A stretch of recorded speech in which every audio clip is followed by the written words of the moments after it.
నాయనా తండ్రి అని మొరపెట్టే ఆత్మను మాలో ఉంచి మిమ్మల్ని స్తుతించి ఆరాధించి ఘనపరచటానికి మరొక దినాన్ని మాకు వరంగా ప్రసాదించినందుకు మీకు స్తోత్రాలు.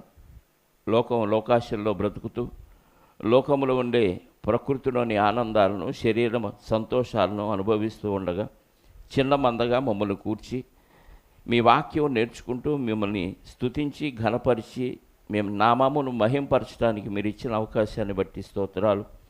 ఇంతవరకు స్తుతి ఆరాధనతో మీ సన్నిధిలో గడిపే భాగ్యాన్ని ఇచ్చారు. ఇంకా కొన్ని మాటలు మేము నేర్చుకోవటానికి సిద్ధపడుతూ ఉండగా మీ ఆత్మ సహాయంతో వ్రాయించిన మాటలు మీ ఆత్మ సహాయంతో వివేచించి విభజించి బోధించే సామర్థ్యాన్ని అల్పుణ్ణి అయోగ్యుడైన నాకు ప్రసాదించండి. మీ పిల్లలు విని వారిని వారు మోసపరుచుకోకుండా వాక్యానుసారంగా జీవిస్తూ సులువైన కాడిని మా మీద మోపిన క్రీస్తు పరిచర్యలో ముందుకు సాగే మహాభాగ్యాన్ని మీ పిల్లలైన ప్రతి ఒక్కరికి మా అందరికీ అనుగ్రహించమని కోరుకుంటూ మా రక్షకుడు, మా ప్రాణనాథుడు, పాప విమోచకుడైన క్రీస్తు యేసు యొక్క పునరుద్ధానము కలిగిన నామములో ప్రార్థించి అడిగి వేడుకొనుచున్నాను పరలోకపు తండ్రి, ఆమెన్. చేరువచ్చిన మీ అందరికీ ప్రభు అయిన క్రీస్తు నామములో నా శుభాలు, వందనాలు. మనం ఒక అంశాన్ని పోయిన వారం ప్రారంభించుకుందాం. గుర్తుంది ఎవరికైనా? దేవుని పిల్లలైన వారికి అపజయాలను దేవుడు అనుమతించుటకు కారణం. మర్చిపోయిన ఒక ప్రకటన చేయలేదు చంద్ర. పోయిన వారంలో సోమవారం ఏటి ఒడ్డు ఉప్పరపాలెం అనే ప్రాంతంలో ఆయన వెళ్ళిపోతున్నాడు శ్రీనివాస్ గారు. ఏటి ఒడ్డు ఉప్పరపాలెం అనే ప్రాంతంలో మరి శ్రీనివాస్ గారి ద్వారా సువార్త సభ జరిగింది. దేవుడు అది ఘనంగా జరిగించినందుకు కూడా జరిగించిన వాటికి కృతజ్ఞతలు చెబుతూ జరగాల్సిన వాటి గురించి ప్రార్థన చేయాలని ప్రకటనలు చేయటానికి ప్రయత్నం చేయండి. సంఘ పెద్దేడి ఉన్నాడు, వెళ్ళిపోయాడు సింహాసనంలోకి. రైట్. దేవునికి కృతజ్ఞతలు సంఘం తరపున చెల్లిస్తున్నాం. అపజయాలను దేవుడు పరిశుద్ధులైన పిల్లలకి అనుమతించుటకు కారణాల్లో ఒక కారణాన్ని పోయిన వారు మనం ఆలోచించాం. గుర్తుందా ఏ కారణం? అది కారణం చెప్పరా? మరింత ఏం చేయటానికి?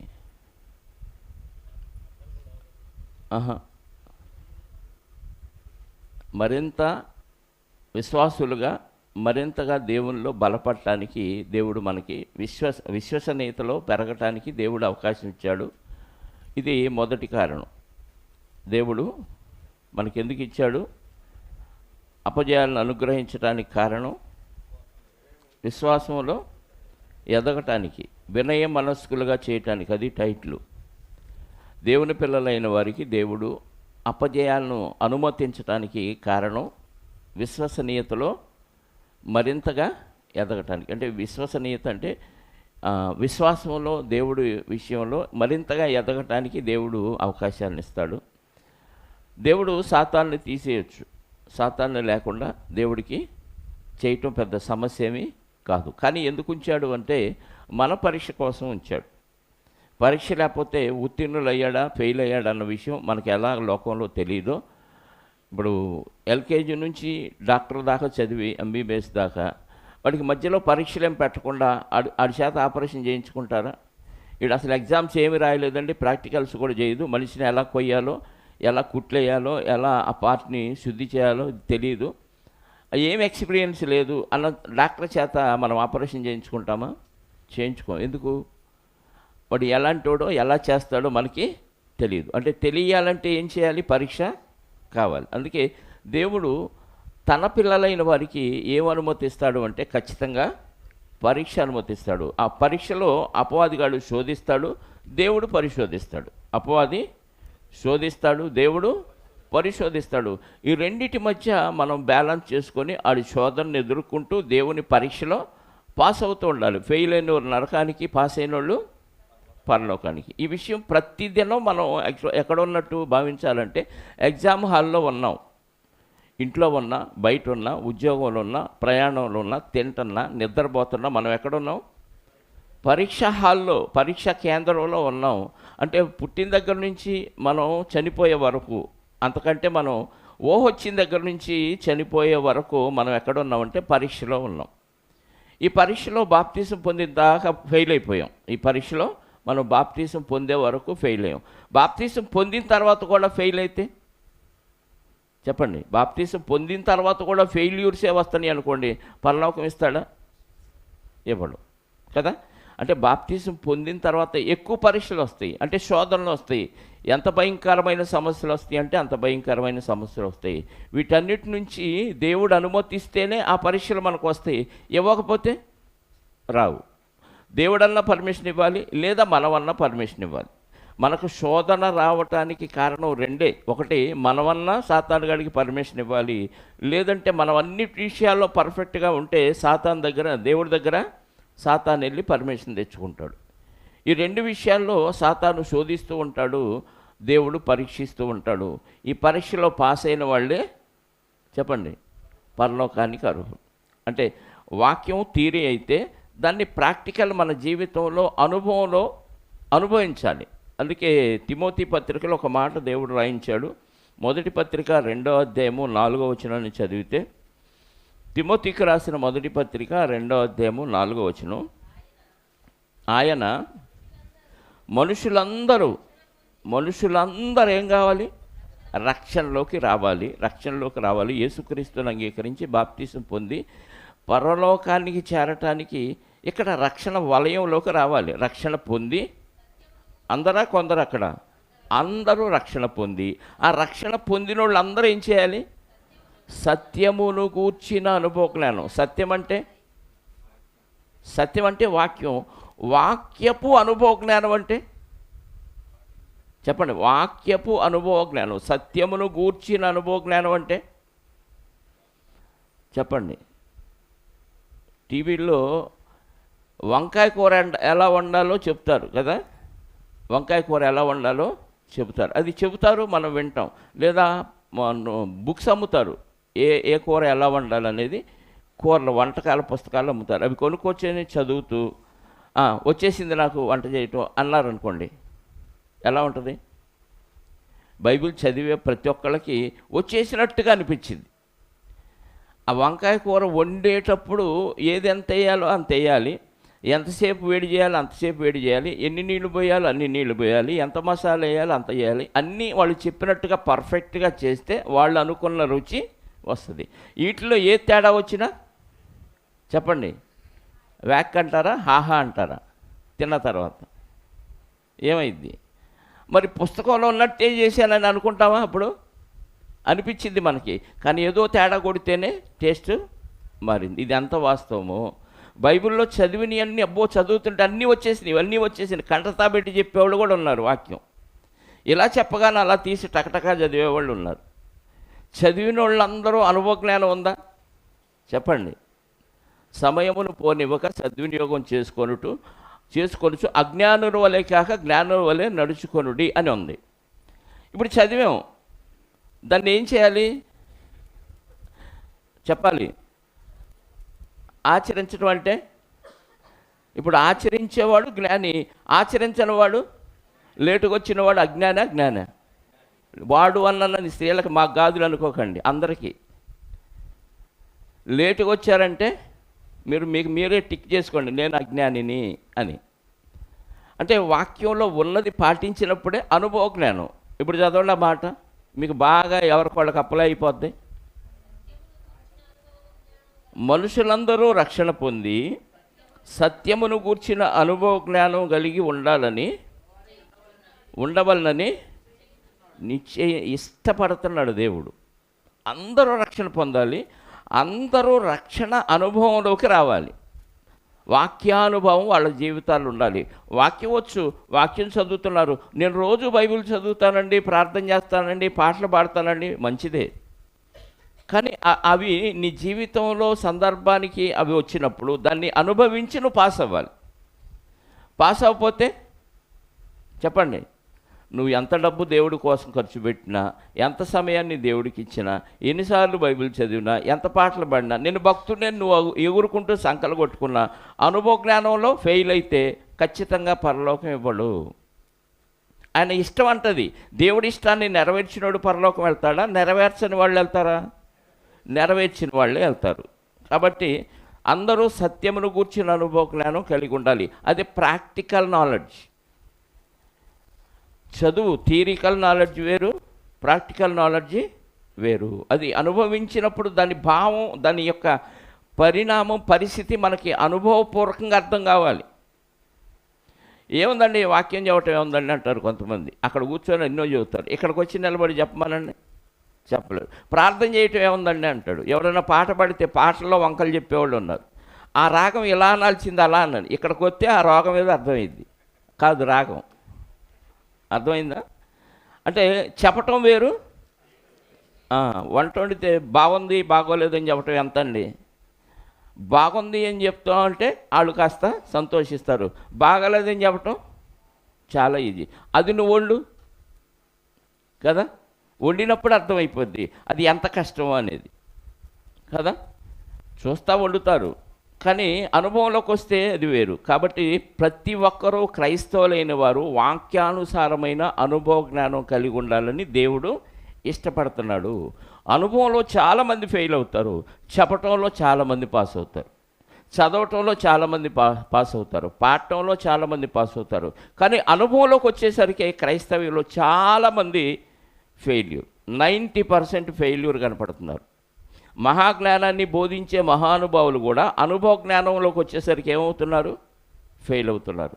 మనకి పాత నిబంధనలో మహాజ్ఞాని చెప్పండి, మీ అందరికీ తెలుసు, సొలొమోను గారు టక్కని చెప్పేశారు కదా. మహాజ్ఞాని అంటే ఆ దినాల్లో అంత జ్ఞానం కలిగిన వాళ్ళు ఇంకెవ్వరు లేరండి. దేవుని జ్ఞానం బాగా ఉన్న వ్యక్తి, దానికంటే ఎక్కువగా లోక జ్ఞానం కూడా బాగా ఉన్న వ్యక్తి, దేవుడి వలన ఆ లోక జ్ఞానం కూడా అతనికి ఇవ్వబడింది. అంత గొప్ప వ్యక్తి పరీక్షలు వచ్చినప్పుడు ఫెయిల్ అయ్యాడు. ఒకసారి రాజుల మొదటి గ్రంథం 3వ అధ్యాయము, రాజుల మొదటి గ్రంథము 3వ అధ్యాయము 1 నుంచి చదువుదాం. రాజుల మొదటి గ్రంథము 3వ అధ్యాయము.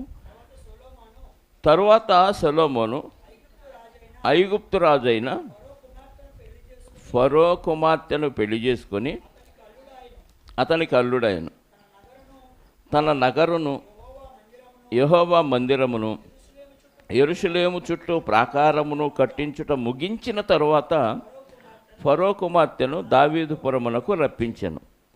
ఆ దినముల వరకు యెహోవా నామమున కట్టబడిన మందిరము లేకపోగా జనులు ఉన్నత స్థలముల యందు మాత్రము బలులను అర్పించుచు వచ్చిరి.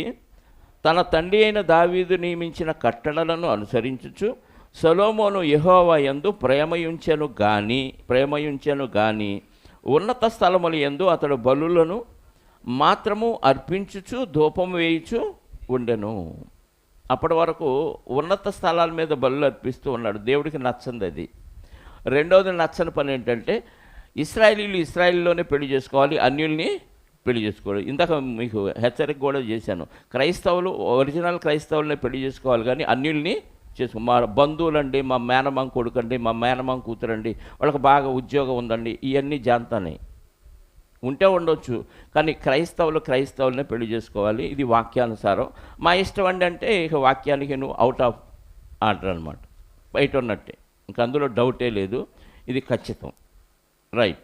ఇక్కడ సొలొమోను గారు చేసిన 2 తప్పులు మనకు కనపడుతున్నాయి. ఒకటి, ఫరో కుమార్తె అన్యులు అసలు అటు వెళ్ళొద్దు, అటు గుర్రాలను కూడా కొనొద్దు, తిరిగి ఐగుప్తు వరకు ఎవరన్నా వెళ్ళాలనుకుంటే వాళ్ళని వదిలేయండి, ఇంక మీరు వెళ్ళొద్దు అన్నాడు. కానీ ఆయన కుమార్తెను చేసుకున్నాడు, మహాజ్ఞాని. ఇంకా అంటే అప్పుడు ఆయనకు అంత జ్ఞానం లేదులేండి చేసుకున్న తర్వాత, జ్ఞానం వచ్చిన తర్వాత కూడా చేసిన తప్పులు తర్వాత చూద్దాం. ఉన్నత స్థలముల యందు అతడు బళ్ళు మాత్రం అర్పించుచు ధూపం వేయిచు ఉండెను.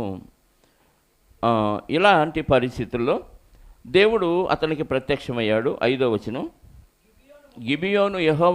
గిబియోనులో యెహోవా రాత్రి వేళ స్వప్నమందు సొలొమోనునకు ప్రత్యక్షమై, నేను నీకు దేనినిచ్చుట నీకు ఇష్టమో దాన్ని అడుగుమని దేవుడే ప్రత్యక్షమై, అడగలేదు ఈయన, నేను ఏం కావాలో నీకు కోరుకో అన్నాడు. సొలొమోను ఇలాగూ మనవి చేశాను, నీ దాసుడును నా తండ్రి అయిన దావీదు నీ దృష్టికి అనుకూలముగా సత్యమును నీతిని అనుసరించి యథార్థమైన మనస్సు గలవాడై ప్రవర్తించెను గనుక నీవు అతని ఎడల పరిపూర్ణ కటాక్షము అగపరిచి ఈ దినమున ఉన్నట్లుగా అతని సింహాసనం మీద అతని కుమారుని కూర్చుండబెట్టి అతని యందు మహాకృపను చూపియున్నావు. దేవుడికి చెప్తున్నాడు, మా నాన్నకి నువ్వు ఇలా చేసావు, అతనికి మహాకృప నువ్వు చూపించావు.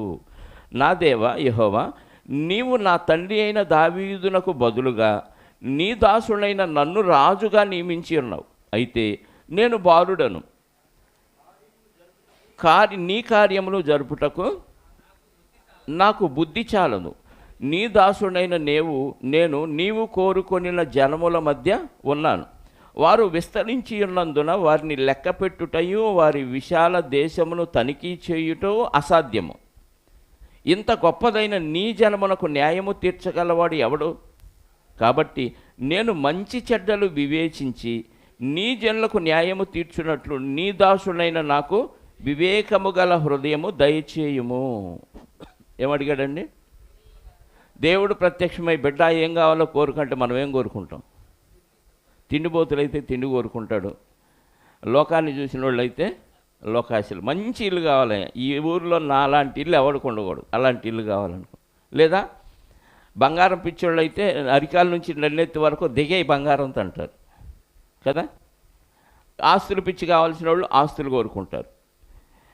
పగ తీర్చుకునే ఉద్దేశం ఉన్నవాళ్ళు అది నాశనం అయిపోవాలి ప్రభా, ఈ ఒక్క వరం నాకు ఏమి లేకపోయినా పర్లేదు, వీడికి తిండి లేకపోయినా బట్ట లేకపోయినా ఏమి లేకపోయినా పర్లేదు, కానీ అవతల నాశనమే వీడి జీవిత ధ్యేయం అన్నట్టుగా ఇది కోరుకుంటారు. సహజంగా మనుషులు కోరుకునే ఇవి. కానీ మహానుభావుడు సొలొమోను గారు ఏం కోరుకున్నారు? నీ పిల్లలైన వారు విస్తారంగా ఉన్నారు, ఇశ్రాయేల్ జనాంగం, వీళ్ళని పరిపాలించాలంటే నాకున్న బుద్ధి వివేకం చాలదు, చాలా చిన్నోడిని నేను, కాబట్టి ఈ తెలివితేటలు నాకు ఇవ్వు అని దేవుడిని అడిగితే దేవుడు ఎంత మెచ్చుకున్నాడో చూడండి. 10వ వచనం, సొలొమోను చేసిన ఈ మనవి ప్రభువునకు అనుకూలమైనను గనుక దేవుడు అతనికి ఇలాగూ సెలవిచ్చెను, దీర్ఘాయువునైనను ఐశ్వర్యమునైనను నీ శత్రువుల ప్రాణమునైనను అడుగక. ఏం అడగలేదు? మనమేం అడుగుతాం? మంచి ఆరోగ్యం ఈ ప్రభువా, మరికాల్లో నొప్పి వస్తుంది, మోకాలు నొప్పి వస్తుంది, తలకాయ నొప్పి వస్తుంది, ఇయ్యని అడిగేది. ఆయన ఆరోగ్యం ఇవ్వు, ఎక్కువ కాలం బతకాలనే కదా మనం అడిగేది. రోగాల కోసం అడుగుతున్నాం అంటే దేని గురించి? దీర్ఘాయుష్ కోసమే. దీర్ఘాయుష్ ఇస్తే ఏం చేస్తాం? దీర్ఘకాలం పాపాలు చేయడానికి ఉపయోగిస్తాం. అంతకుమించి ఏం చేస్తాం చెప్పండి? ఎక్కువ ఆయుష్కాలం అయ్యా నేను సావకూడదు, ఆరోగ్యమే బతికి బాగు చేయి అని ఎందుకు అడుగుతాం చెప్పండి? బాగు చేస్తాడు, స్వస్థత ఇస్తాడు. ఇప్పుడు ఇచ్చిన స్వస్థతను దేనికి వాడుతున్నాం చెప్పండి? లోకానికా దేవునికా? లోకానికి. మరి ఆరోగ్యం ఇస్తే, ఆయుష్ ఇస్తే ఏం చేస్తావు? పనులు చేసుకుంటాం, డబ్బులు కూడబెట్టుకుంటాం, లోకంలో పాపం మూట కట్టుకోవటానికి, ఎక్కువ ప్రయాసపడటానికి ఎక్కువ ఆరోగ్యం కావాలా నీకు? ఎక్కువ ఆయుష్ కావాలా? అసలు ఆయుష్ ఇచ్చిందే భిక్ష మనకి, ఆరోగ్యం ఇచ్చిందే దేవుని భిక్ష. ఈ రెండు మళ్ళీ ఇంకా కావాలని కోరుకుంటే ఏం చేయటానికి? పాపం ఎక్కువ చేసి మూట కట్టుకోవటానికి తప్ప దేనికి పనికిరాదు. ఉన్న ఆరోగ్యం ఉన్నా లేకపోయినా నీ కోసం ఇదిగో ఈ 10 రోజులు బతకాలి, ఈ నెల రోజులు బతకాలి, ఈ సంవత్సరం అంతా బతకాలి, దీనికోసం ఆరోగ్యం అని ఎవరన్నా అడుగుతారా? ప్రార్థన అయినాక స్వస్థతల కోసం చాలామంది క్యూ పడతారు, మన దగ్గరికి రారులేండి మిగతా చోట. ఎందుకు వాళ్ళు వస్తారు అంటే వాళ్ళకి ఆరోగ్యం కావాలి. ఎందుకు ఆరోగ్యం? పిల్లలను చూసుకోవాలి, భర్తను చూసుకోవాలి, పనులకి వెళ్ళాలి, ఇవన్నీ చేయాలంటే ఏం కావాలి? ఆరోగ్యం ఇవ్వాలి. అందుకోసం అడుగుతాడు. కానీ సొలొమోను గారు అది అడగలేదు అసలు. అది దేవుడి పని, ఆయన చూసుకుంటాడు. నీకు ఆరోగ్యం కావాలా, ఆస్తి కావాలా, తిండి కావాలా, బట్ట కావాలా, మొత్తం ఆయన డిపార్ట్మెంట్ అది. 6 దినాల సృష్టి తన పని అన్నాడు. 6 దినాల సృష్టి తన పని అన్నాడు, మన పని అనలా. అంటే మనకేం కావాలో ముందే మన గురించి ఆలోచించి మనకు కావాల్సినవన్నీ ఈ ప్రకృతిలో దేవుడే కష్టపడి చేసి పెట్టాడు. తన పని అది. తన పనిలో మనం అడుగుతామేంటి? మళ్ళీ నాకు అది కావాలి, ఇది కావాలని అడగకూడదు. ఏదన్నా ఉంటే తను ఏ నిమిత్తం పని చేసి మనకి ఇవన్నీ ఇచ్చాడో ఆ పని కోసం మన పట్ల ఆయనకున్న ఉద్దేశం కోసం మనం అడగాలి దేవుణ్ణి. అది కరెక్ట్గా అడిగాడు సొలొమోను గారు. ఆరోగ్యం అడగలేదంట, ఆయుష్ అడగలేదు, దీర్ఘాయువునైనను ఐశ్వర్యం, డబ్బు, తర్వాత పగవాడి మీద జయం, వాడి ప్రాణాలు నా చేతికి మట్టి అంటకుండా వాడిని చంపేయి అనలేదు, ఐశ్వర్యం అడగలేదు, ఆరోగ్యం అడగలేదు, దీర్ఘాయువు అడగలేదు. అడుగక న్యాయములను గ్రహించుటకు వివేకమును అనుగ్రహించమని నీవు అడిగితివి. ఏమడిగాడు? నీ పిల్లలైన వారికి న్యాయం తీర్చడానికి తెలివి కావాలయ్యా అని అడిగావు. చూసావా? ఈ ప్రార్థన ఎవడు చేయడయ్యా, నువ్వు తప్ప అంటున్నాడు సొలొమోను గారితో. ఎప్పుడన్నా ఈ ప్రార్థన చేసామా మనం మన జీవితంలో? చెప్పండి. వాళ్ళను పరిపాలించడానికంటే ఈయన కరెక్ట్గా ఉండాలి, వాళ్ళకి చెప్పాలి, వాళ్ళకి నేర్పించాలి, వాళ్ళకి న్యాయం తీర్చడానికి వివేకం గల మనస్సును నాకు దయచేయమని అడిగితే ఇది అడగాల్సింది. కొత్త నిబంధనలో కూడా ఏమన్నాడో తెలుసా? యాకోబు పత్రికలో, ఎవడైనా జ్ఞానము కొదువుగా ఉన్న ఎడల దేవుడిని అడగాలి. ఇప్పుడు మన అందరికీ కొదువ పొంగి పొర్లుతుందా జ్ఞానం? పొంగి పొరలట్లా, ఎప్పుడూ కొదువే జ్ఞానం. ఏ జ్ఞానం? లోక జ్ఞానం కాదండి. లోక జ్ఞానంలో మనల్ని మించిన వాళ్ళు లేరు. నీకు వచ్చిన వృత్తిలో నువ్వు ఎక్స్పర్ట్వి. కానీ బైబిల్లో చెప్పండి, బైబిల్లో 0 లేదా 1వ క్లాసో 2. ఎప్పుడు ఇక ఆ క్లాసేనా? ఇక ఎదగవా? క్లాస్ పెరగవా? కానీ పనిలో రోజు రోజుకి ఎదుగుతూ ఎన్నో చిత్ర విచిత్రాలు సృష్టిస్తున్నావు కదా. డబ్బులు రోజు రోజుకి ఎక్కువ సంపాదిస్తున్నారా, దిగజారిపోతుందా? రోజు రోజుకి సంపాదన. అంటే లోక జ్ఞానంలో దిట్టలు, దేవుని జ్ఞానంలో దరిద్రులు. దిట్టలు కాదు, దరిద్రులు. దరిద్రులు అంటే ఏమీ లేనోడు దరిద్రుడు అని అర్థం కదా. ఆయన ఇవేం అడగల. నీ పిల్లలైన వారిని పరిపాలించడానికి నాకు వివేకం అనుగ్రహించంటే శభాష్ అన్నాడు దేవుడు. దేవుని చిత్తానుసారమైన ప్రార్థన ఇది. మనం మన చిత్తానుసారమైన ప్రార్థన చేస్తాం దేవుడికి, కానీ దేవుడికి ఇష్టమైన ప్రార్థన ఆయన చేశాడు కాబట్టి ఆయనకు డబ్బులు ఇచ్చేశాడు. నువ్వు అడగని కూడా నీకు ఇచ్చేస్తానంటున్నాడు. అడిగినవి ఇచ్చాడు, అడగనివి కూడా ఇచ్చేసాడు. అలా అడగాలి. దేవుడు మెచ్చుకొని మనం అడగకుండానే మన అవసరాలన్నీ తీర్చే విధంగా ప్రార్థించాలి దేవుడిని. అలా ప్రార్థించాడు. నీవు ఇలాగూ అడిగినందున నీ మనవి ఆలకించుచున్నాను, బుద్ధి వివేకములు గల హృదయము నీకు ఇచ్చుచున్నాను. అంటే హృదయములో ఏం పెట్టాడు? మనస్సుతో ఆలోచించి మనం హృదయంలో నింపుకుంటాం. అది చెడైనా మంచైనా మనస్సుతో, కళ్ళతో, చెవులతో, వీటన్నిటితో చూసినవి హృదయంలో పెట్టుకుంటాం. కానీ హృదయం నిండా ఏం పెట్టాడు దేవుడు? దేవుడే ఫుల్ఫిల్ చేశాడు. హృదయంలో మొత్తంలో బుద్ధి వివేకములు కలిగిన హృదయమును నీకు ఇచ్చుచున్నాను. పూర్వీకులలో నీ వంటివాడు ఒక్కడునూ లేడు, ఇక మీదట నీ వంటివాడు అంతకుముందు లేడంట, ఇక మీద. ఎంత గొప్ప చూడండి సొలొమోను గారికి. ఆయన అడిగిన ప్రార్థన అలాగే ఉంది, దేవుడిచ్చిన వరం కూడా అలాగే ఉంది. అంటే దేవుడిని అడగాల్సిన విధానంలో అడిగితే మించిపోయే ఆశీర్వాదం ఇస్తాడనమాట. పూర్వీకుల్లో నీ అంత మహానుభావుడు జ్ఞానవంతుడు ఎవడో లేడు, ఇక మీదట ఎవ్వడో ఉండడు. యేసుక్రీస్తు వారు భూమి మీదకి వచ్చే వరకు అంత జ్ఞానవంతుడు ఎవ్వడు లేడుక. అంటే పాత నిబంధనకు సంబంధించిన మ్యాటర్ ఇది. పూర్వీకుల్లో అంటే కొత్త నిబంధన వచ్చే వరకు ఇంత జ్ఞానం ఇంకెవడికి ఉండదు అని అర్థం. నీవు ఐశ్వర్యమునైనను ఘనతను ఇమ్మని అడగకపోయినను, ఐశ్వర్యాన్ని నాకు గొప్పతనాన్ని ఇవ్వకపోయినా అడగలేదు కాబట్టి నేను వాటిని కూడా నీకు ఇచ్చుచున్నాను. చెప్పాను కదా, ఇది దేవుడి డిపార్ట్మెంట్. అది మనకేం కావాలో ఆలోచించాల్సిన పని ఎవరిది?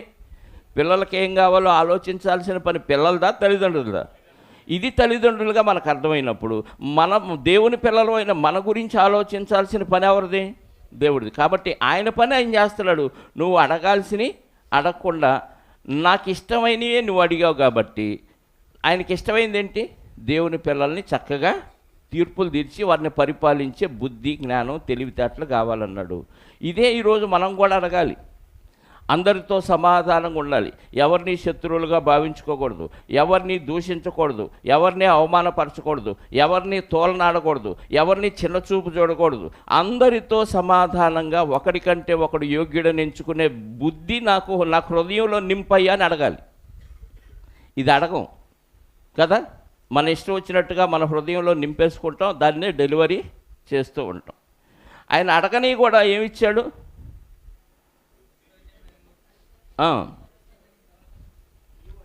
నీవు ఐశ్వర్యమును ఘనతను ఇమ్మని అడగకపోయినను నేను వాటిని కూడా నీకు ఇచ్చుచున్నాను.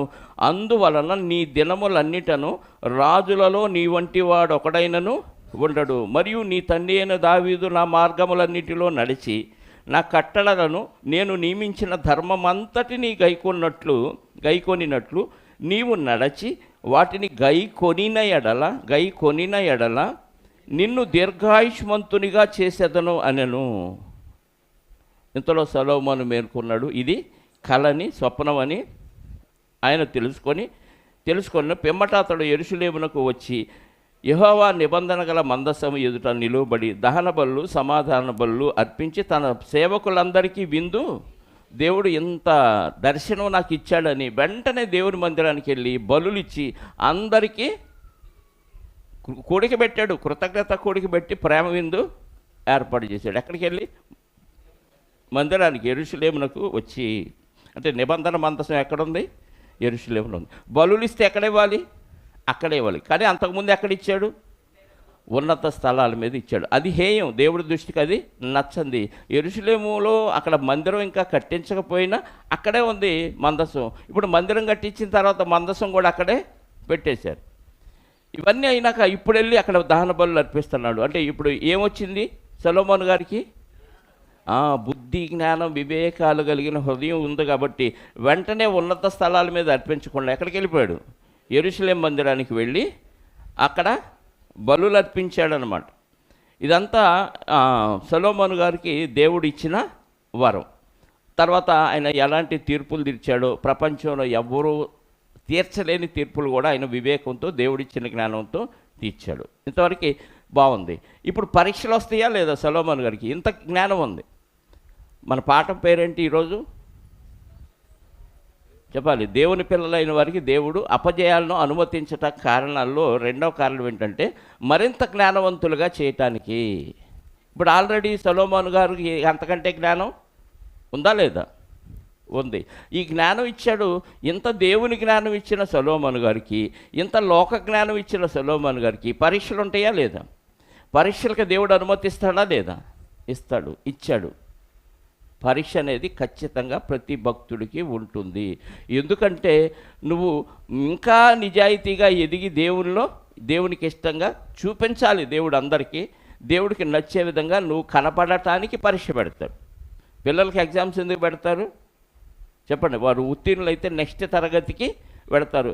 ఇలా సంవత్సరం తరగతులు పెరిగిపోయి ఒక గొప్ప స్టేజ్కి వెళతానికే పరీక్షలు పెడతారు. అసలు పరీక్షలే వద్దంటే నువ్వు గొప్పోడువా తక్కువడువా చెప్పడానికి అవకాశం లేదు. ఎందుకంటే సాక్ష్యం ఉండదు కాబట్టి. పరీక్ష మనల్ని ఉత్తీర్ణులుగా తీర్చడానికో, గొప్పడుగా రుజువు చేయటానికో, లేదా అసమర్థులుగా తీర్చడానికో ఉపయోగపడేది. ఇప్పుడు సొలొమోను గారికి అంత జ్ఞానం దేవుడిచ్చిన తర్వాత ఈ జ్ఞానంతో ఆయన ఉప్పొంగిపోతూ ఎగ్జామ్స్లోకి వచ్చేసరికి, అంటే అనుభవ జ్ఞానంలోనికి వచ్చేసరికి ఏమైపోయాడో 11వ అధ్యాయం చూద్దాం. అదే రాజుల మొదటి గ్రంథము 11వ అధ్యాయము మొదటి నుంచి చదువుదాం ప్రియులారా. మోయాబీయులు, ఎదోమీయులు, అమ్మోనీయులు, సీదోనీయులు, హిత్తీయులు అను జనులు మీ హృదయములను తమ దేవతల తట్టు తిప్పుదురు గనుక వారితో సహవాసము చేయకూడదనియు, వారు మీతో సహవాసము చెయ్యనీయకూడదనియు యెహోవా ఇశ్రాయేలుకు సెలవిచ్చి ఉన్నాడు. సహవాసమే ఎవరెవరితో? అన్యులు. వీళ్ళంతా ఎవరు? అన్యులు. అన్యులతో మీరు సహవాసం చేయకూడదు, వాళ్ళని మీతో సహవాసం చెయ్యనేయకూడదు. ఎందుకు వద్దన్నాడు చెప్పండి? ఎందుకు వద్దన్నాడు? తమ దేవతల తట్టు మన హృదయాల్ని తిప్పుతారు. మన హృదయం దేవుని తట్టు ఉంది. ఇప్పుడు అలాంటి వారితో సహవాసం చేస్తే మన హృదయాన్ని ఎటు తిప్పుతారు చెప్పండి? ఇప్పుడు మనకేముంది? జ్ఞానం ఉంది. ఈ జ్ఞానంతో మనం ఎటు తట్టు తిరిగాం? దేవుని వైపు తిరిగాం. ఇప్పుడు అన్యులతో సహవాసం చేస్తే మన హృదయాన్ని వాళ్ళు ఏం చేస్తారు? వాళ్ళ తట్టు తిప్పుతారు. కాబట్టి వాళ్ళతో ఎంతవరకు ఉండాలో అంతవరకు ఉండాలి. వాళ్ళకైతే అసలు ఎంతవరకు ఉండాలో అంతవరకు కూడా కాదు, అసలు వాళ్ళతో ఫ్రెండ్షిప్పే వద్దన్నాడు. వీళ్ళకి సపరేట్ దేశం, ఇజ్రాయెల్ దేశం సపరేట్ దేశం. ఈ దేశం దాటి నువ్వు అన్యులతో సహవాసానికి వెళ్ళకూడదు. మీరే పండించుకోండి, మీరే తినండి, మీ దేవుడైన యెహోవాని ఆరాధించండి. ఇంతకు మించి మీరు ఇతరులతో, బయట వాళ్ళతో సంబంధాలే పెట్టుకోవద్దు అన్నాడు. సంబంధాలే పెట్టుకోవద్దు, వాళ్ళతో సహవాసం చేయొద్దంటే పెళ్ళిళ్ళు చేసుకుంటే చెప్పాలి, వాళ్ళతో సహవాసమే వద్దు. ఎందుకు వద్దన్నాడు? ఇతర దేవతల తట్టు మీ హృదయాల్ని తిప్పుతారు కాబట్టి. ఇప్పుడు ఈయన జ్ఞానవంతుడేనా? జ్ఞానవంతుడే కదా. ఇంత జ్ఞానం ఉన్నవాడు వాళ్ళతో సహవాసం చేయొచ్చా అంటే చేయకూడదు, చెయ్యడు. కానీ ఏ ఏ జాతుల వాళ్ళతో సహవాసం చేయొద్దన్నాడు, ఆ జాతులలోని స్త్రీలతో సహవాసం చేయటం కాదు, వాళ్ళని చేసుకున్నాడు. ఇది అంత పాపం అండి. అందుకే చెప్పాను, క్రైస్తవులే చేసుకోండి, అన్యులతో వద్దు.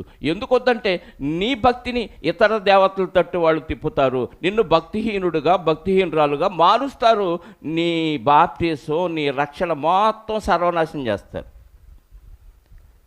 లేదండి నేను కరెక్ట్గా ఉంటాను, నేను చెడిపోను, వాళ్ళనే బాగు చేస్తానంటావా? చాలా అసాధ్యం అది.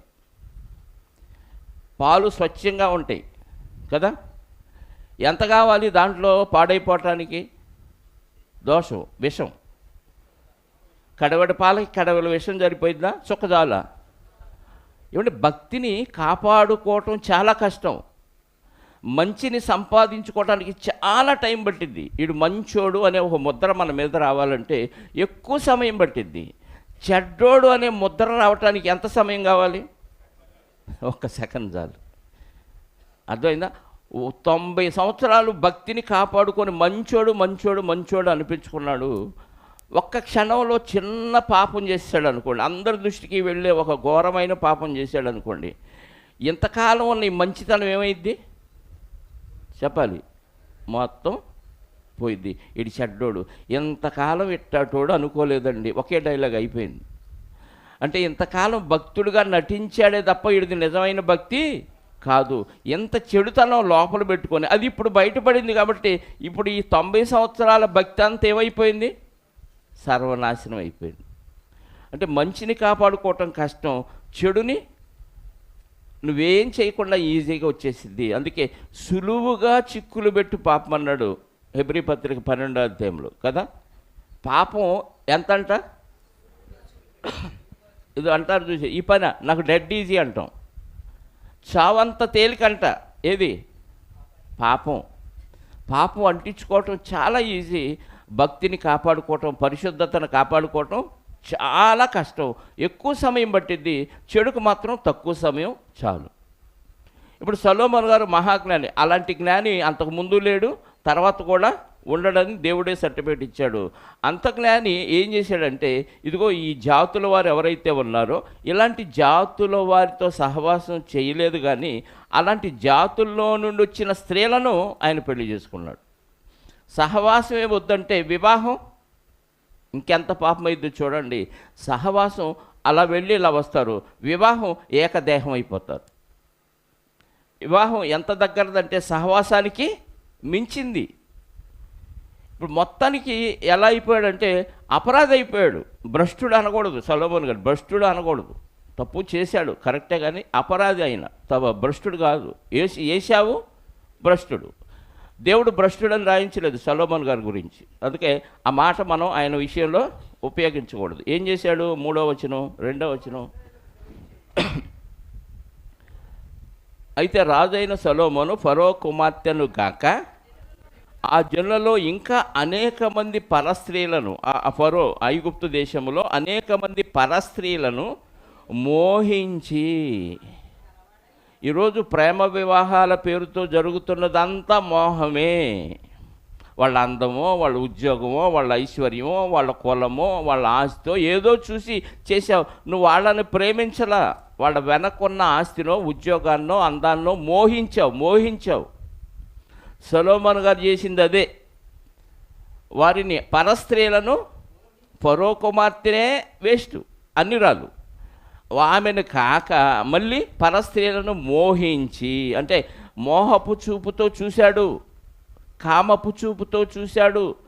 దేవుని కోసం పిల్లల కనాలి అనే ఉద్దేశంతో చూడలేదు సొలొమోను గారు. అర్థమైందా?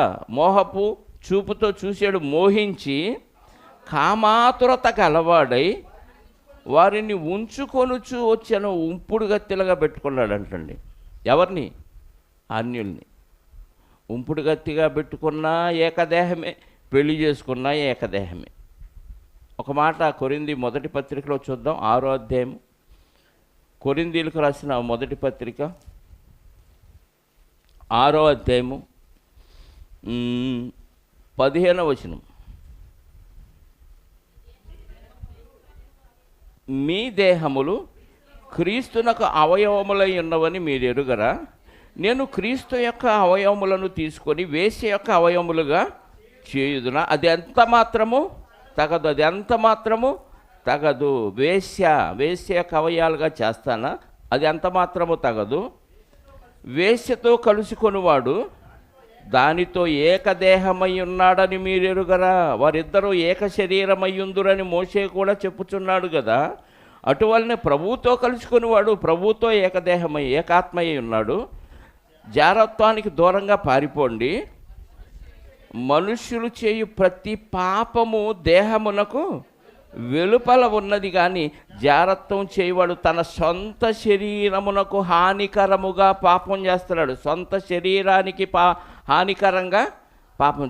మిగతా పాపాలన్నీ దేహానికి బయట ఉన్నాయి, ఇది మాత్రం సొంత శరీరానికి హానికరంగా పాపం. అంత ప్రమాదం. వివాహ వ్యవస్థలు పెట్టిందే దేవుడు. దీన్ని ఈజీగా ఏదో నా బాధ్యత, గుండెల మీద కొంపడు దించుకోవాలి, నా భారం దించుకోవాలి, నా తల్లిదండ్రులుగా నా బాధ్యత అనుకొని ఏదో ఊరక రొటీన్గా మంచి సంబంధం చూసామంటే ఏందిరా మంచి పరలోకానికి వెళ్ళాలి, మంచి నీకు ఎందుకు? భూమి మీద కోట్లు ఉంటాయి వాడికి అందం ఉండొచ్చు, ఐశ్వర్యం ఉండొచ్చు, ఆస్తి ఉండొచ్చు, వాడు పరలోకానికి రాడు కదా. అది ఎట్ట మంచి అయింది? లోకం దృష్టిలో అది మంచి, కానీ దేవుని దృష్టిలో అది పెద్ద కీడు. ఎందుకంటే దేహములో జరిగిస్తున్నాడు. ఇది చాలా భయంకరమైన పాపం. ఇది మనకు అర్థం కావట్లా. క్రైస్తవ సమాజంలోనే పెళ్ళిళ్ళు చేసి మంచి సంబంధాలను చూసి ఆ పాటలు పెడుతున్నారు, డీజేలు పెట్టి. ఆ పల్లెలో ఇదే, ఈ పల్లెలో ఇది. ఈ పెట్టింది కాక నిన్న మొన్న విన్నాను రోడ్డు మీద పాటలు. అమ్మలక్కలు వచ్చి తెల్లారి చదివింపుల పాటలు పాడుతున్నారు. ఏదో ఆ వంక ఒకడో ఈ వంక ఒకడో అని ఏదో పాడుతున్నారు. మరి రికార్డు చేద్దాం అనుకున్నా, అది చాలా దూరంగా ఉంది. ఏం పాటలు అయ్యి పేరెంట్ వాళ్ళు అంటాళ్ళు వచ్చి మంచం వేసి దుప్పటేసి దాని మీద అటోళ్ళు ఇటోళ్ళు కూర్చోబెట్టి ఈ అమ్మలక్కల పాటలు పాడతారు. అందులో మళ్ళీ అన్యుల దేవతలను కూడా కొనియాడే పాటలు కూడా ఉన్నాయి అందులో. ఎవరి కుటుంబాల్లో జరుగుతున్నాయి? క్రైస్తవులని పిలువబడుతున్న కుటుంబాలు. క్రైస్తవులు కాదు వీళ్ళు.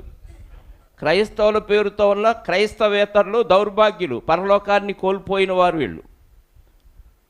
జారత్వం ఎక్కడ జరుగుతుందంట? శరీరమునకు లోపల జరుగుతుంది. మిగతా పాపాలన్నీ శరీరానికి వెలుపలంటే ఎంత భయంకరంగా ఉందో చూడండి. ఇప్పుడు సొలొమోను గారు ఏం చేశారు? మళ్ళీ రాజుల గ్రంథానికి వెళదాం. మొదటి గ్రంథం, రాజుల మొదటి గ్రంథం 11వ అధ్యాయము 3వ వచనం. అతడికి 700 మంది 700 మంది రాజకుమార్తెలైన భార్యలు, కుమార్తెలైన భార్యలు కాదు. రాజా ఎత్తెత్తే మళ్ళీ 700 మంది కూతురులా అనుకుంటున్నాం. 700 మంది అంటే ఏ రాజులు కుమార్తెలు చేసుకున్నాడంటే ఇశ్రాయిల్లో ఎవరు లేరు ఇక రాజులు. మీకు అర్థమైందా? ఇశ్రాయిల్లో ఈయనొక్కడే రాజు. 12 గోత్రాలకి ఒకే ఒక్కడు. సౌలు గారి తర్వాత దావీదు గారు, దావీదు గారి తర్వాత సొలొమోను గారు. ఈయనొక్కడే ఇశ్రాయిల్ గోత్రాలు అన్నిటిలో రాజు. మరి ఇంకా ఏ రాజుల కూతుర్ని 700 మందిని చేసుకున్నాడు అంటే మొత్తం అన్ని రాజుల కూతుర్లేనా? అంటే అందరూ అన్ని చుట్టుపక్కల రాజ్యాలన్నీ సొలొమోను గారికి ట్యాక్స్ కట్టే పొజిషన్లోకి దేవుడు అందరినీ నెమ్మదిపరిచాడు.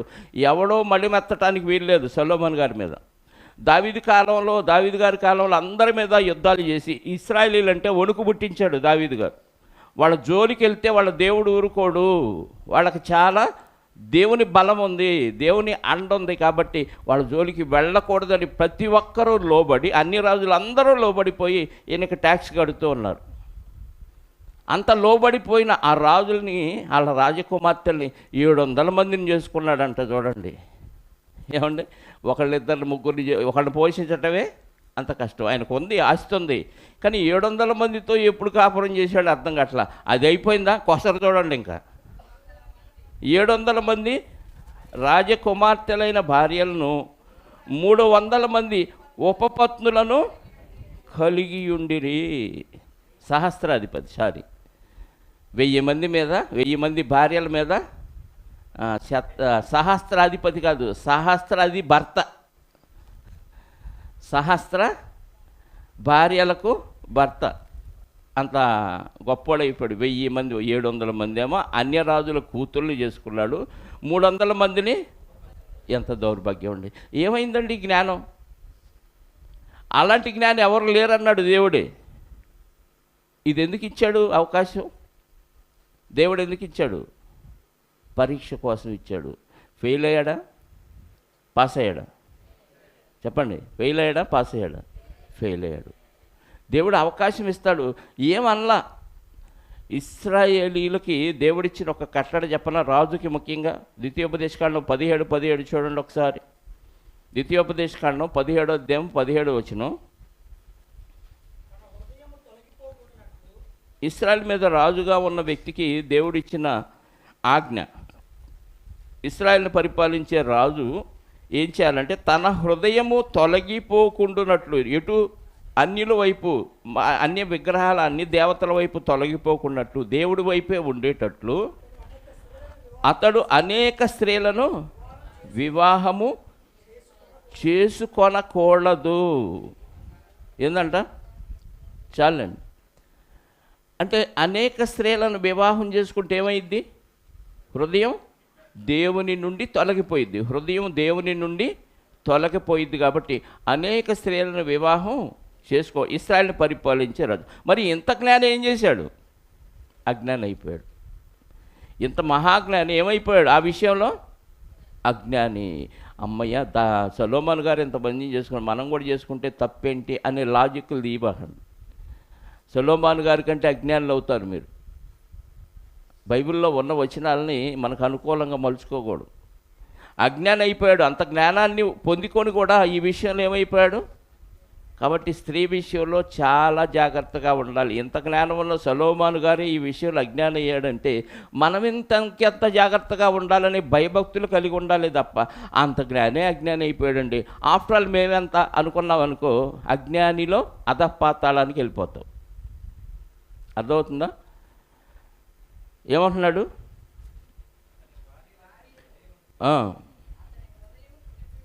అతని హృదయమును తిప్పివేసిరి. చెప్పాడా ముందే? అతని హృదయము తప్పిపోకుండానట్లు అనేక మందిని చేసుకోకూడదు. ఈయన 1000 మందిని, 700 మంది భార్యల్ని, ఈ 300 మంది ఉపపత్తుల్ని, మొత్తానికి 1000 మందిని చేసుకున్నాడు. చేసుకునేలేక వాళ్ళ భార్యలందరూ ఏం చేశారంట? అనుభవ జ్ఞానంలోకి వచ్చేలేక సొలొమోను గారు ఏమయ్యాడండి? ఫెయిల్ అయిపోయాడు. పరీక్ష ఇచ్చిందే పాస్ అవ్వటానికి దేవుడు, కానీ ఈ విషయంలో సొలొమోను గారు ఫెయిల్ అయ్యాడండి. ఫెయిల్ అయిన ఆ సొలొమోను గారు క్రీస్తు పూర్వం 970లో సింహాసనం ఎక్కాడు. 970లో సింహాసనం ఎక్కాడు. క్రీస్తు పూర్వం 930లో 40 సంవత్సరాలు పరిపాలించాడు సొలొమోను గారు. క్రీస్తు పూర్వం 970లో సింహాసనం ఎక్కి 931కి ఆయన 40 సంవత్సరాలు పూర్తి చేసుకున్నాడు. 935 అంటే 931కి ముందు ఒక 4 సంవత్సరాల క్రితం ఆయన ఇదిగో ఈ ప్రసంగి గ్రంథం రాయటం ప్రారంభించాడు. సామెతల గ్రంథం ఆయన సింహాసనం ఎక్కిన తర్వాత రాసేసాడు. కానీ ప్రసంగి గ్రంథానికి వచ్చేసరికి 35 తర్వాత, అంటే చివరి దశలో ఆయన ఇంకా రాజ్యం దిగిపోతాడన్న 4 సంవత్సరాల తర్వాత ఆయన రాయటం ప్రారంభించాడు. చనిపోయే లోపు దీన్ని రాసి ఉంటాడు. అందుకే సామెతల గ్రంథంలో ఉన్న మహాజ్ఞానం కంటే ప్రసంగి గ్రంథంలో ఇంకా అద్భుతమైన జ్ఞానం ఇచ్చాడు. ఎందుకంటే ఆయనకు అన్నీ అర్థమైపోయినాయి. అన్నీ అనుభవించి ఫైనల్గా ఏం తెలిచాడంటే సూర్యుని కింద జరుగుతున్న వాటిలో అంత వేస్ట్, అంత వ్యర్థం అన్నాడు. ఎందుకన్నాడు? 1000 మందిని చేసుకుంటే కానీ మహాజ్ఞానికి బుద్ధిరాల కదా. పెళ్ళి అయ్యే వరకు పెళ్ళి కావాలంటారు. చేసుకున్నాక అర్థమైంది ఏంటది పెళ్ళంటే ఇదా కదా. పెళ్ళంటే ఏదో చెప్పారు కదా సామెత, సముద్రాన్నన్నా ఈదొచ్చంట. సాధ్యమైద్దా ఈదటం? సముద్రం అంటే ఆశాపడి నదిని ఈదటం కాదు, సముద్రాన్నంతా ఈదొచ్చంట. ఆ సంసారాన్ని మాత్రం ఏంటి, సముద్రం కంటే పెద్దదా సంసారం? చెప్పండి.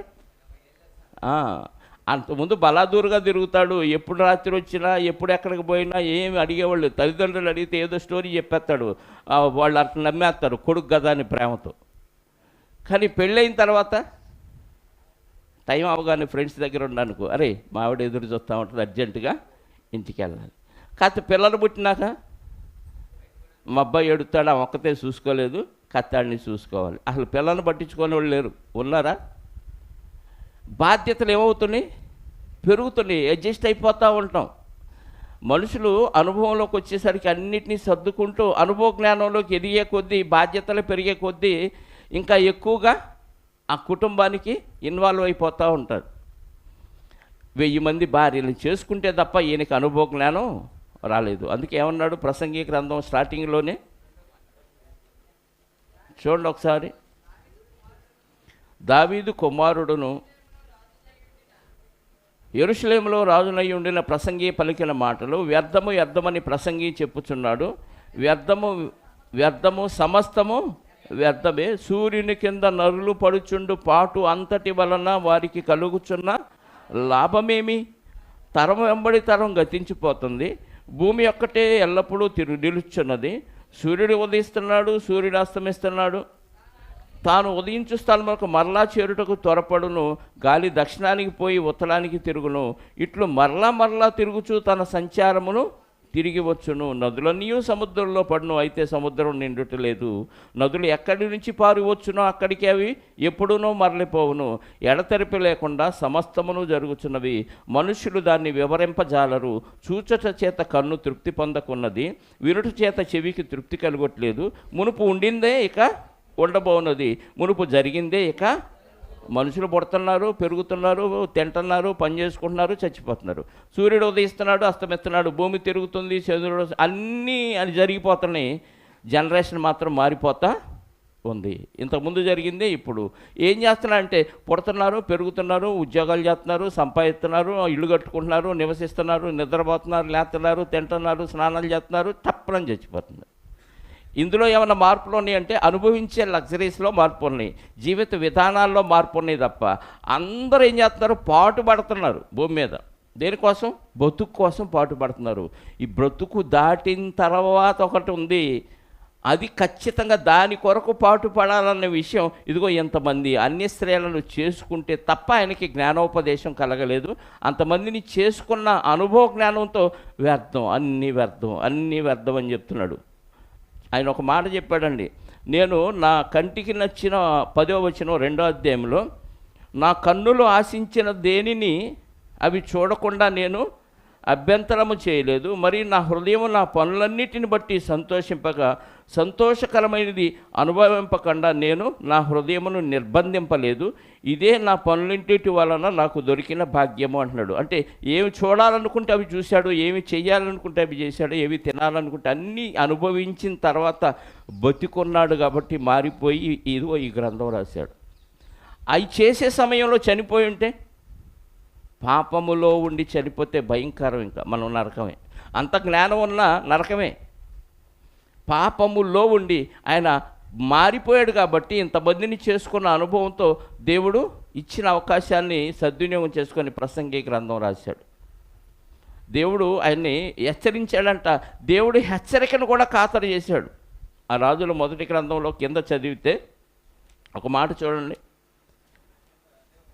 రాజుల మొదటి గ్రంథం 11వ అధ్యాయంలో 13వ వచనం నుండి, అదేనా కాదు 9 నుంచి.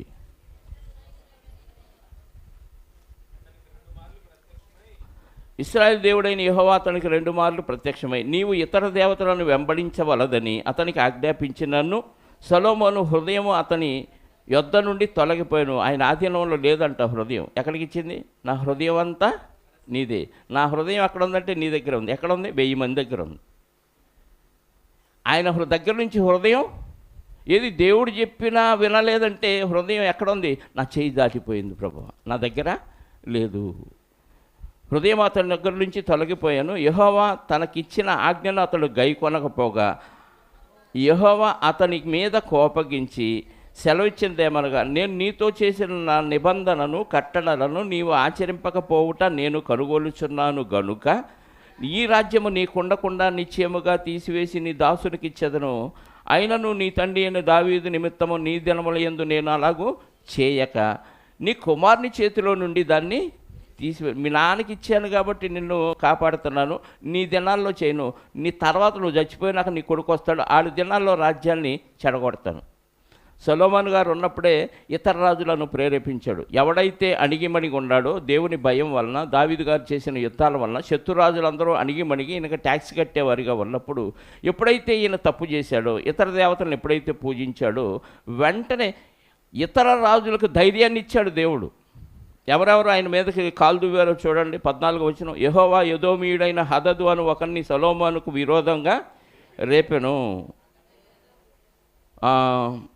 26వ వచనం, మరియు సొలొమోను సేవకుడైన యరొబాము సహా రాజు మీదకి లేచెను. ఇలా దగ్గరోళ్ళు దూరం వాళ్ళు అందరూ ఆయన మీదకి ఎదురు తిరిగాడు. అంతకుముందు అణిగిమణిగి ఉన్నవాళ్ళు ఈరోజు అంటే నీ మీద శత్రువులుగా అణిగిమణిగి ఉన్నవాళ్ళు, నువ్వంటే దేవుని భయం ఉండి నువ్వంటే అణిగిమణిగి ఉన్నవాళ్ళు ఈరోజు నీకు ఎదురు తిరుగుతున్నారంటే అర్థం ఏంటంటే, కారణం నువ్వు దేవునిలో ఏదో తేడా చేసావని అర్థం.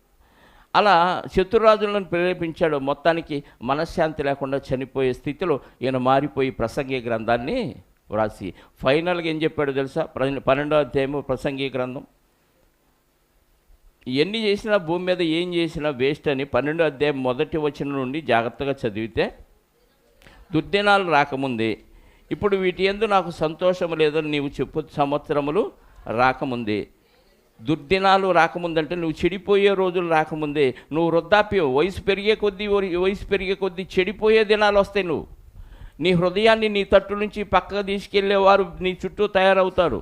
నీకు సర్కిల్ పెరిగే కొద్దీ నువ్వు చెడిపోవటానికే అవకాశం ఉంటుంది. దేవుని సర్కిల్ పెరిగితే బాగుపడతావు, దైవం సర్కిల్ పెరిగితే చెడిపోతావు. కాబట్టి ఆ దుర్దినాలు నీ దగ్గరకు రాకముందే నువ్వు సూర్యచంద్రులకు, తేజస్సునకు, సూర్యచంద్ర నక్షత్రములకు చీకటి కమ్మక ముందే, వాన వెలిసిన తర్వాత మేఘములు మరలా రాకముందే నీ బాల్య దినముల యందే నీ సృష్టికర్తను స్మరణకు తెచ్చుకోనుము. నువ్వు చిన్నప్పుడే బాగుపడు, దేవుని గుర్తుపెట్టుకో. ఇంకా పెద్దవాడైన తర్వాత దాని నుంచి తొలగిపోవు. చిన్నప్పటి నుంచి బాగానే ఉన్నాడు, కానీ పెద్ద అయినాక ఇదిగో అధికారం వచ్చింది, ఎవడు అడిగేవాడు లేడు, శత్రురాజులు కూడా అణిగిమణిగి ఉన్నారు. ఎవరి రాజుని నాకు భారీగా ఏమంటే టపామని ఇచ్చేసాడు వాడు కూతుర్ని. అయిపోయిన తర్వాత ఇదిగో ఇప్పుడు అన్నీ అయిపోయినాయి నాయన, జాగ్రత్త పడండి అని మనకి హెచ్చరిక చేస్తూ చివరికి ఏమన్నాడు తెలుసా? 7వ వచనం ఒకటి చదువుదాం. మన్నైనది వెనుకటి వల్లనే మరలా భూమికి చేరును. ప్రసంగి 12:7 చదువుతున్నాను. ఆత్మ దాన్ని దయచేసిన దేవుని యొద్దకు మరలిపోవును. సమస్తము వ్యర్థమని ప్రసంగి చెప్పుచున్నాడు. సమస్తం వ్యర్థం. ఏమని దాదాపు 35 సార్లు ఈ పదం రాయబడింది ఇందులో. ఈ 12 అధ్యాయాల్లో వ్యర్థం వ్యర్థం వ్యర్థం అని లెక్కెత్తే 35 సార్లు తేలింది. అంటే అంత వైరాగ్యం వచ్చిందా? అంత వైరాగ్యం వచ్చింది. ఈ వైరాగ్యం వచ్చి ఇది రాయకముందే, ఆయనలో పరివర్తన రాకముందే ఆయన చనిపోతే భయంకరం పరిస్థితి వచ్చింది. కాబట్టి మరింతగా దేవుని జ్ఞానంలో ఎదిగాడు. ఫైనల్గా ఏం చెప్పాడు తెలుసా? 13-14 ఇదంతయు వినిన తరువాత తేలిన ఫలితార్థం ఇదే, దేవుని యందు భయభక్తులు కలిగి ఉండి ఆయన కట్టడలను అనుసరించి నడుచుచుండవలను. ఆయన కట్టడలు నేర్చుకుంటూ ఉండాలని కాదు, ఆయన కట్టడలను అంటే మన దైనందిన జీవితంలో అనుభవ జ్ఞానంతో నడవాలి. ఆయన కట్టడల, ఆయన విధుల ప్రకారం. ఇదంతయు వినిన తరువాత తేలిన ఫలితార్థం ఇదే, దేవుని యందు భయభక్తులు కలిగి ఉండి ఆయన కట్టడలను అనుసరించి నడుచుచుండవలను. మానవ కోటికి ఇదియే విధి. ఖచ్చితంగా చెయ్యవలసింది ఇది. విధి అంటే అర్థం ఏంటో తెలుసా? ఖచ్చితంగా నువ్వు పాటించాల్సిందే, ఇంకా వేరే దారి లేదు. చచ్చినట్టు ఇదే చేయాలి, చేయకపోతే నిత్య నరకం, చేస్తే నిత్య జీవం. ఎందుకంటే చివరి వచనం అంటున్నాడు, గూఢమైన ప్రతి అంశమును గూర్చి దేవుడు విమర్శ చేయనప్పుడు ఆయన ప్రతి క్రియను అది మంచిదే కానీ చెడ్డదే కానీ ఏ విషయాల గురించి తీర్పు తెస్తాడంట? గూఢమైన ప్రతి అంశం. గూఢమైందంటే చాలా లోతైంది, అది నీకు తప్ప దేవుడికి తప్ప ఎవడికి తెలియదు. అందరిలో జరిగేవి వేరు, గూఢంగా రహస్యంగా జరిగేవి. గూఢం అంటే అర్థం ఏంటంటే రహస్యముగా అని అర్థం. రహస్యముగా జరిగిన అంశాలు, బహిరంగంగా జరిగిన అంశాలను కూడా విమర్శ చేసే దినం ఒకటి వచ్చింది. అవి మంచియా చెడ్డయా ప్రతి దాని గురించి విమర్శ చేసినప్పుడు నీ విధిలో నువ్వేం చేసావు? నాకు తప్పదండి, నా విధి ఇది అని పాపాన్నే చేసావా? దేవుడు పెట్టిన విధి అని ఇదిగో నీతి కార్యాలే చేసావా? ఏది విధిగా భావించావు నువ్వు? నా బాధ్యత అని మనం ఎరగ తీసుకొని చేస్తాం చూసావా? ఇది చేయకపోతే నా వల్ల కాదు, నా కుటుంబం అట్టుంటుంది ఇట్టుంటుంది అని ఖచ్చితంగా ఇదే విధి అని దాన్ని దేవుని కూడా పక్కన పెట్టి చేస్తావు చూసావా? అంటే నువ్వు ఇదే విధి అని భావిస్తున్నావు. కానీ దేవుడు ఏమంటున్నాడంటే ఇదిగో మానవ కోటికి దేవుని యొక్క కట్టడలు విధులు అనుసరించుటయే విధి. సొలొమోను గారికి అప్పుడు అర్థమైంది. అంటే శ్రమలు వచ్చినాయి, దేవుడు అనుమతి ఇచ్చాడు. ఇదిగో తప్పిపోయే అవకాశం వచ్చింది, దేవుడు అనుమతి ఇచ్చాడు. తప్పిపోయాడు కానీ తెలుసుకున్నాడు, జ్ఞానోదయమైంది. మరింత జ్ఞానవంతంగా ఇదిగో ప్రసంగి గ్రంథం రాసి అందరికీ విధి చెప్పేశాడు. ఏంటది? దేవుని కట్టడలను విధులను అనుసరించటే మానవ కోటికి విధి. ఈరోజు నీ విధి ఏంటో నువ్వు నిర్ణయించుకొని మంచి విధిని, దేవుని కట్టడలు అనుసరించడమే నా విధి, దీనివలన నా విధిరాత మారిపోయి పరలోకానికి చేరతానని ఆలోచించుకొని వెళతారు. నా విధి ఇదే అని లోకం కోసం, దేశం కోసం, కుటుంబం కోసం బతుకుతూ అలా నరకానికి వెళ్ళిపోతారు. తేల్చుకోండి. ప్రార్థన చేసుకుందాం. మహోన్నతుడా, ప్రేమ నమ్మకం కలిగిన మా కన్న తండ్రి, మీ పిల్లలైన వారికి ఖచ్చితంగా పరీక్షలు ఉంటాయని, ఆ పరీక్షల్లో మీ అనుమతి మీరు ఇస్తారని, దుష్టుడి ప్రేరేపణకు మేము లోబడిపోయినా తండ్రి ఆ అనుభవ జ్ఞానంలో మిమ్మల్ని అర్థిస్తే, మిమ్మల్ని వేడుకుంటే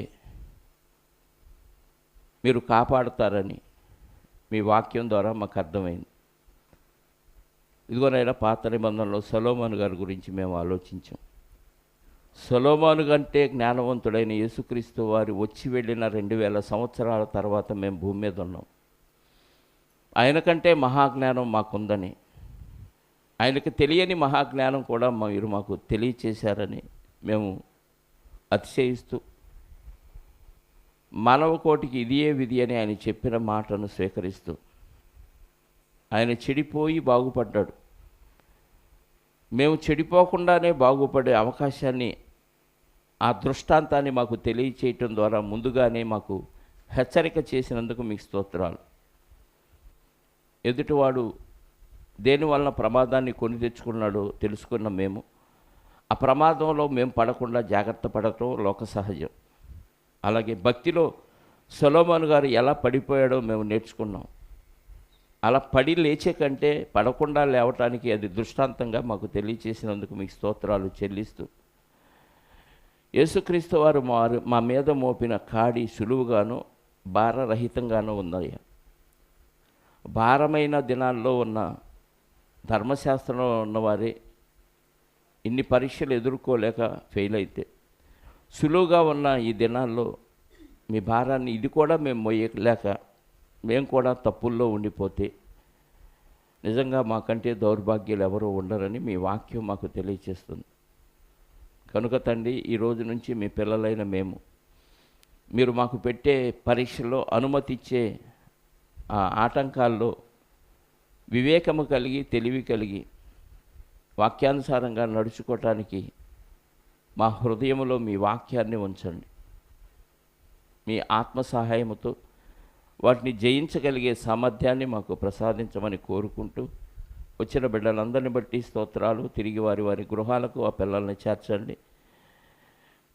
ఇదిగో నాయనా, ఎవరెవరికి ఎలాంటి అవసరాలు ఉన్నాయో మీకు తెలుసు.